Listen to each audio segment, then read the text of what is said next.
Welcome to Digital Marketing for Contractors. This podcast is brought to you by Fat Cat Strategies, a full-service digital marketing agency based in Raleigh, North Carolina. We specialize in helping home improvement contractors just like you grow their businesses. Today, you're listening to a series called Build, Grow, Dominate. Marketing strategies for every stage of your home improvement business. Every Wednesday, we take a deep dive into the lessons that we've learned from supporting some amazing business owners in the home improvement industry. In part 1, we'll cover the essentials, from startup to your first $5 million. In part 2, we're shifting gears to focus on what it takes to scale your business to a successful exit and/or how to dominate your market. Now let's get into it. Hi, welcome back. I am Janet, the founder of Fat Cat Strategies. Today, I'm joined by the lovely and talented and honestly beautiful Caitlin Noble. Hey, I'm Caitlin, head of client services here at Fat Cat. We are talking about honestly, one of our favorite topics today. We are going to combine the power of field marketing with digital strategy to create a hybrid approach that's really going to drive results. So, Janet, tell us a little bit more if your business kind of is in this phase and what to look for. Yeah, so if you're listening to us and you are well past the startup phase, right. You've already tackled some of those early problems, and now you're really starting to hit your stride and scale. Maybe you've got a few sales reps, you've got a brand presence, right. You are doing some canvassing, you're out at events, you're out at home shows, and you really want to integrate all of those bits and pieces, then this episode is for you.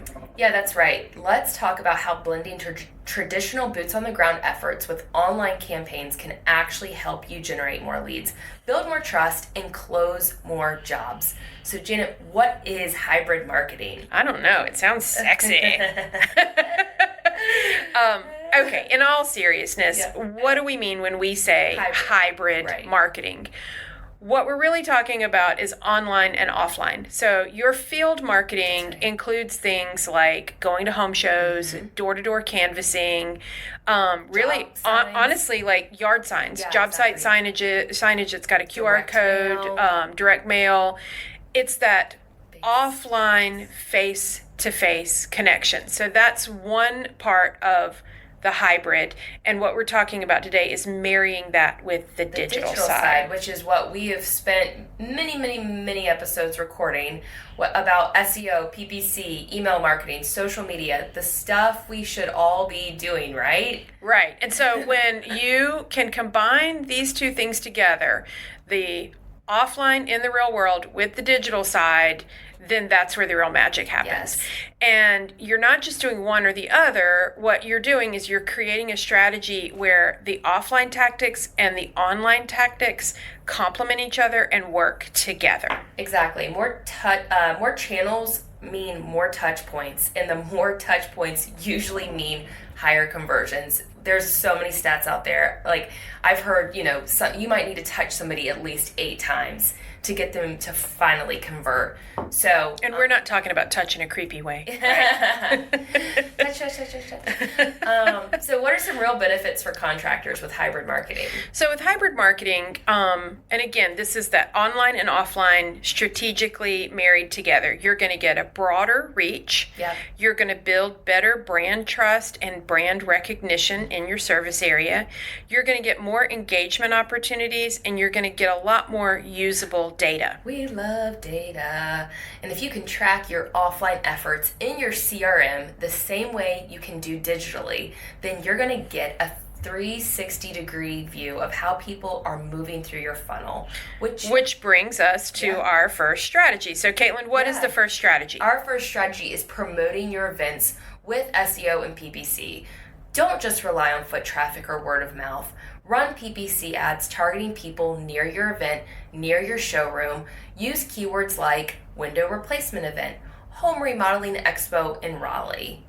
And so you're talking about PPC, but I've seen you do it. You do it with social. You do it with paid social. Oh, absolutely. That might be I think we're going to get to that. Okay. I jumped ahead. But we are. You absolutely. I teased an act later in this play. But honestly, though, have that page on your website and, about the upcoming event. and so you can run an ad to it on the PPC side or the SEO side of things. So. Okay, so what's the next tactic? Okay, so next tactic is we're tracking signs, QR codes, and phone numbers. This is you have to, Janet. Right. So, we're talking about field marketing here. Right. So field marketing means out in the field. So you've got reps in Sam's Club. You've got maybe a booth in Home Depot. Absolutely. You're attending these community festivals. You've got a branded trailer with, samples of your work and small scale models. You're doing all the things. You've probably got signs. You've got print collateral. You may be handing out fun stuff. On that print collateral, on your signs, on, things that you're handing out, you've probably got a phone number. Oh, yeah. And maybe you've even gotten slick and you've got a QR code. So why not loop all that together and make sure you're using a tracking phone number that your agency can help you set up through something like CallRail or What Converts. Right. So then every phone call that hits that phone number, came from your Sam's Club booth or came from a field marketing event. Exactly. Or even a yard sign. I mean, right. And to be honest with you, you guys know this. Not everyone is going to stop and talk to your field marketing reps. I have definitely been at events, maybe, with my baby, with my dogs, and I'm like, I know I need to get my gutters clean. And if you're there with your dogs, you know that you can't stop and talk to somebody, not with that big ass dog you've got. If I'm there with my dogs, I'm like, hopefully have drugged them somehow. So, or the little white one, just rolls over. But the big one, come on. The big one is a Shetland pony. Yeah. So I'm still out. I'm out and about. I definitely am interested and excited. I saw your sign. I know my gutters have to be cleaned. And so what did you do? So instead of going up and approaching with the Shetland pony, with a herd of small elephants on leashes and a baby in a stroller, what did you do? I just pulled out my phone and I took a picture of the sign. It was so easy. And my husband, I texted him the picture of the sign and he called later that day. And so that's where we're really talking about marrying your field marketing with your digital marketing. If you've got somebody like Caitlin, who is a prospective customer and is out in the world with these circus animals and a small human, she's not going to walk up to your booth. And you probably don't want And you don't want her to, honestly. You really don't with the nonsense that's going on. But if she takes a picture of your stuff, right, that picture should have a phone number on it because that's why she's taking a picture of it. And a tracking phone number is a bonus. Yeah, why not have a tracking phone number on the materials that you're taking out to field marketing? Then when you look at the end of the month and you look at all of the phone calls that came into your business, it is just dead simple to filter that report and say, oh, we got 26 phone calls from this community event that we sponsored. Yep, absolutely. So no brainer, track your signs with QR codes and phone numbers. If you don't know how to do that, your agency definitely should. Absolutely. Here we go. Janet teased this one already. Okay, social. That's our next tip. The hybrid approach. To marry the hybrid approach to what you're doing out in the world and what you're doing online. So social media is your field marketing hype machine. I'm obsessed.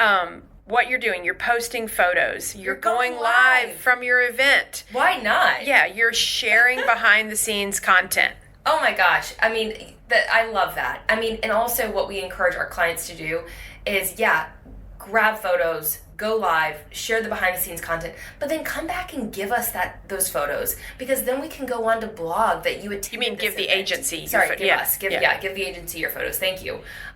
Because then we can go on to share in later posts. Did you see us at this event?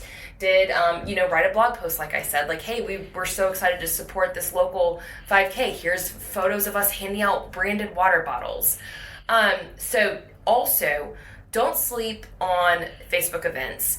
So this is something that a lot of these events, so many words, so many events, but a lot of these events that you may be sponsoring will already have their own Facebook event page.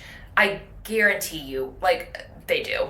So what you can do is go on to that Facebook event page and you can actually add it to your own Facebook page, so it shows up like you're also going to be hosting that event. That's a good tip. I wish I had a better way to explain it, but you go to the event page, you basically Let's say it's a home show. Yeah, the home show. The local. I mean, we've got the Southern Home Living shows. Yes. So that you're saying that event company, yes, that is the sponsor and host of that event. They rented the space. That's who you get your booth from. Yeah, you're paying them. You're paying them. That company has a Facebook event page. Absolutely. That's what you're saying. And then on behalf of your business, through your Facebook business page, got it. You can go and add that Facebook event to your page.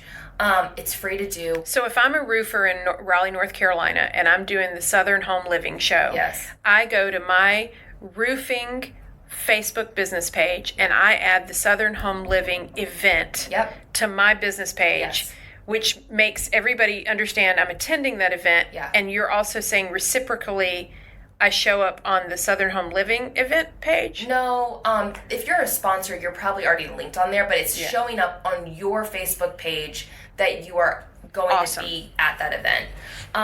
And if for some reason you're at a small event and they don't have, or maybe you're hosting something at your own showroom, make your Facebook event. You can promote it. There's also the free version of that too. So, great tip. What's the next one? Yeah, this is fun. And we've done this for several clients in terms of capturing leads both on-site and online. So, you're talking about at events. Yeah, at events. Yeah, exactly. So how do they do that? I mean, you've got to obviously have a plan for lead capture, if you're already paying to attend this event. How are you going to do it? Don't just collect business cards. Don't just scribble names on notepads. And we've seen, you can do that. Like, it's not successful. But let's be more sophisticated about it. Janet, we've done this for clients. Oh, yeah. So what we've done, depending on which CRM our clients use. Exactly. Let's take Lead Perfection, for example. Our client comes to us and says, hey, we've got a summer chock full of field marketing events, and we want to capture leads in the field digitally, and we want them to go directly into our CRM. Hey, agency, make it happen. Well, what we do is we end up making like a landing page that the field reps are using. So they have that bookmarked on the iPad that has a form on it, and that form is connected directly to their Lead Perfection CRM, and we've already gone ahead and thought through what lead source, what primary source and secondary source we want to show up in your CRM. Right. Raleigh Home Show. Right. And so then you can either decide you're going to train your field marketing staff to be the human that holds the iPad and stands there and asks the homeowner, what is your first name? What is your last name? What products are you interested in? Or you can set up some sort of kiosk with a keyboard.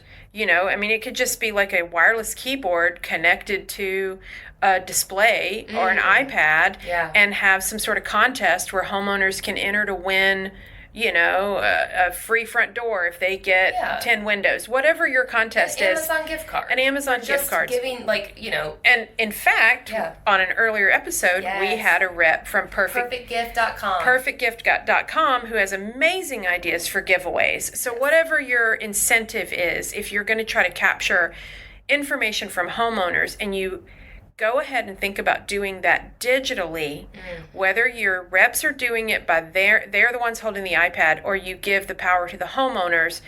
Just go ahead and take the extra steps to figure out how to get that information to go directly into your CRM. Because here's what you don't want to do.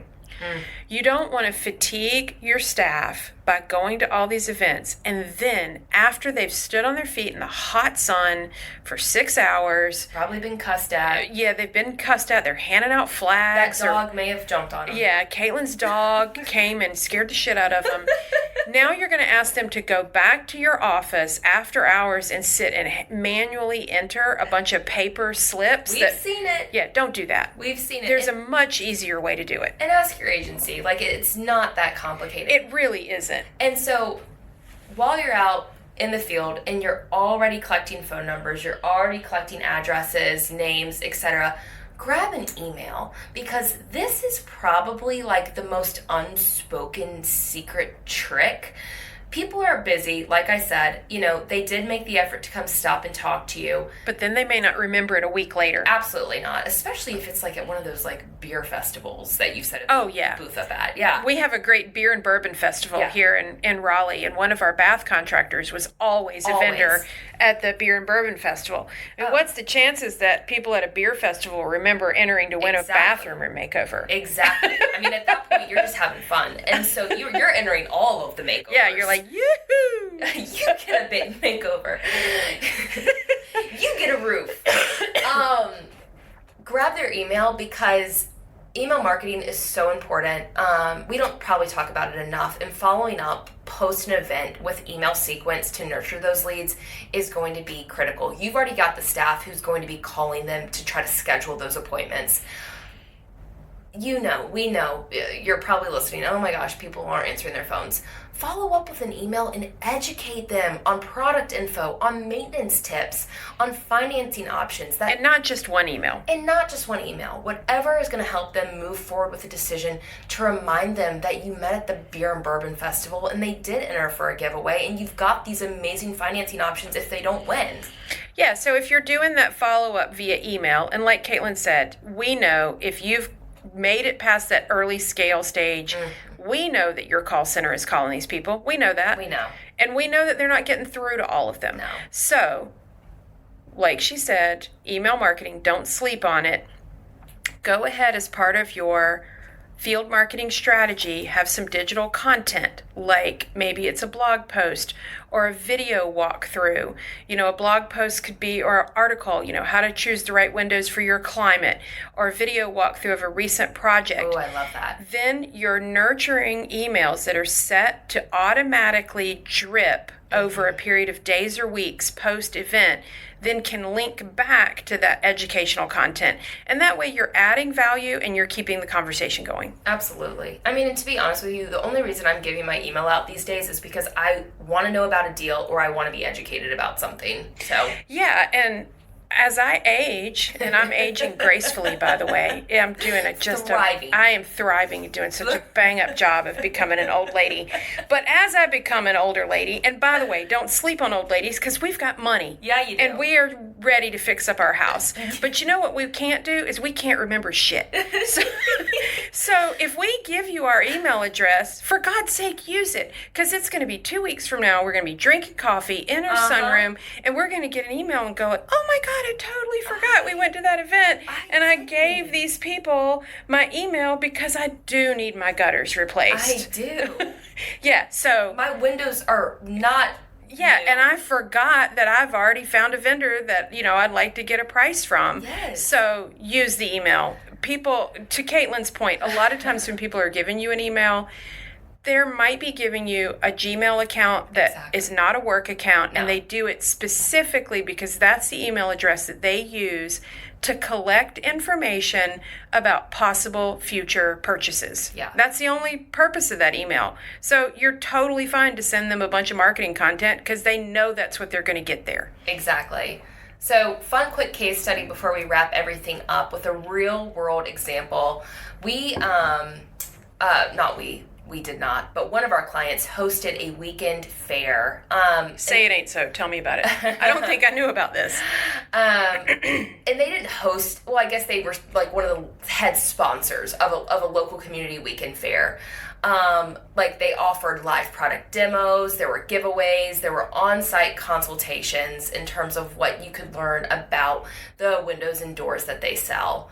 They promoted the event through Facebook ads and honestly through Google PPC in terms of using some of those phrases like, window demo near me. At the event, they used tablets to capture their leads. And then what did they do after that? They followed up with email marketing and retargeting ads of those same events and of just their business. So what was the result of that whole exercise? A big spike in leads and a ton of appointments were set. They weren't set right there at the event, but they were set afterwards. In the week because of the follow-up game. Because of the follow-up. Hybrid marketing works when you do it right. That's an awesome case study. I'm so excited about it. I mean, listeners may not believe this, but in all honesty, I just now learned about that weekend fair. Remember aging gracefully. Yeah, aging gracefully. Maybe somebody told me about it and I can't remember it. All right, y'all. That's it for today's episode. If you're only doing digital or only doing field marketing, you're obviously missing out. The real power comes from combining them both. Okay, so next week, what are we talking about? We are talking about a powerful strategy that many contractors overlook, and that is multi-channel marketing. Ooh. So specifically, what we're going to get into is we're going to tell you... Yeah. Well, that's hybrid, like online and offline. Yes. We're talking about multi-digital channel. There you go. Where you've got media, TV, radio, social, email, digital campaigns. All these digital campaigns can work together. Yeah. And that's what we're going to be talking to you about how to do in the next episode. That's a powerful one. Thank you so much for joining us for another episode. If you are loving this series, please don't forget to subscribe, and we would really love a review. As always, check out our blog post linked in the show notes for even more resources and examples of what we just talked through. Until next time, keep growing. Digital marketing for contractors is created by Fat Cat Strategies. For more information, visit fatcatstrategies.com.